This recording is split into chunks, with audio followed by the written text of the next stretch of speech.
Okay. Well, for composite, my biggest piece of advice, and dentists are going to hate this, but my biggest piece of advice is learn to do it in wax. Like, do your wax ups. Don't send it, because the wax up is the practice round. That's when you figure out, and the biggest, I think, obstacle for a lot of dentists for doing composite is they don't like the idea of having to shape it themselves. Mm-hmm.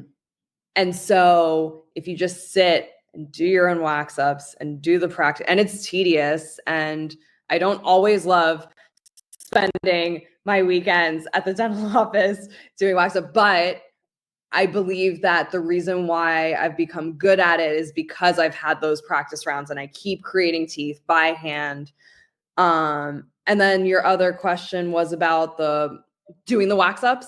Yeah. Like how would they've gone, let's just say that they use Smile Architect or another smile design program or whatever to approximate what it's going to look like for that patient. And they're sending stuff out to the labs or they're milling in the office.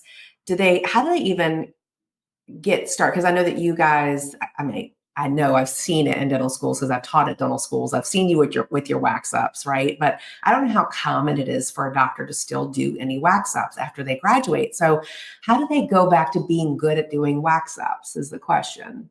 Great question. Okay. So I would say two parts of that. So first off, look at teeth. So when you're doing a hygiene exam and you see a patient with a really nice smile, look at their teeth, see what you like about the shapes and where all the different parts of the teeth go.